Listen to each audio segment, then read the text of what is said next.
All right, more bombshells coming out about the Justice Department and Hillary Clinton as it relates to the whole WikiLeaks investigation, as well, or drops, as well as what's happening with the FBI investigation. Here with the late-breaking details and what they mean about a man who worked for the Justice Department.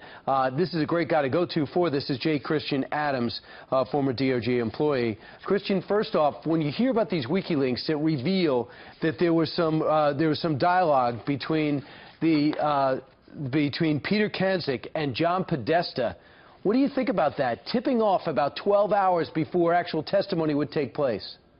Yeah, and it's just astonishing, Brian. If I did this when I was at the Justice Department voting section, tipping off the Trump or the McCain campaign about a pleading we are about to file in court, a court document, and giving them a heads up ahead of time, I would have lost my job.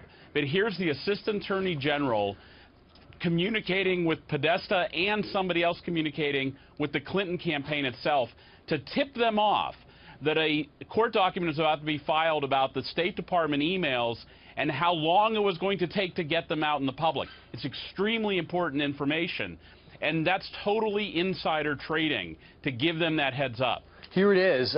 Here's the actual document, and it's not been denied, although it was hacked.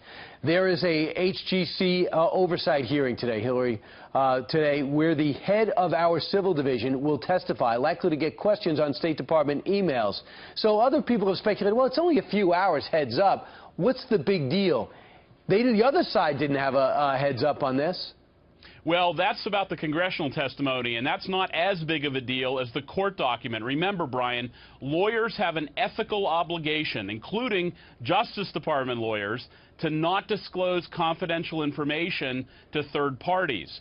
When they called the Clinton campaign and told them that a court document was going to be filed that they needed to look at, they needed to use, respond to, integrate into their campaign, that's a violation of their ethical duties to tip them off about those court proceedings. Jay, I should call you Christian. Tell me right now, what do you think is going on between the Justice Department and the FBI as it relates to these emails? Because evidently the tension has never been higher between them. Is this something that even surprises you?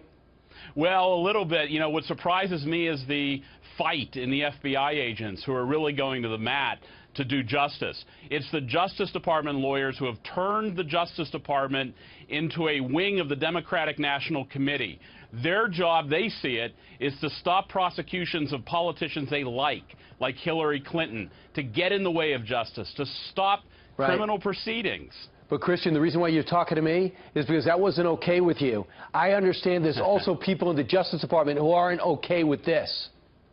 Yeah, thank heavens we have people who still have principles, despite the efforts of the last 7 years.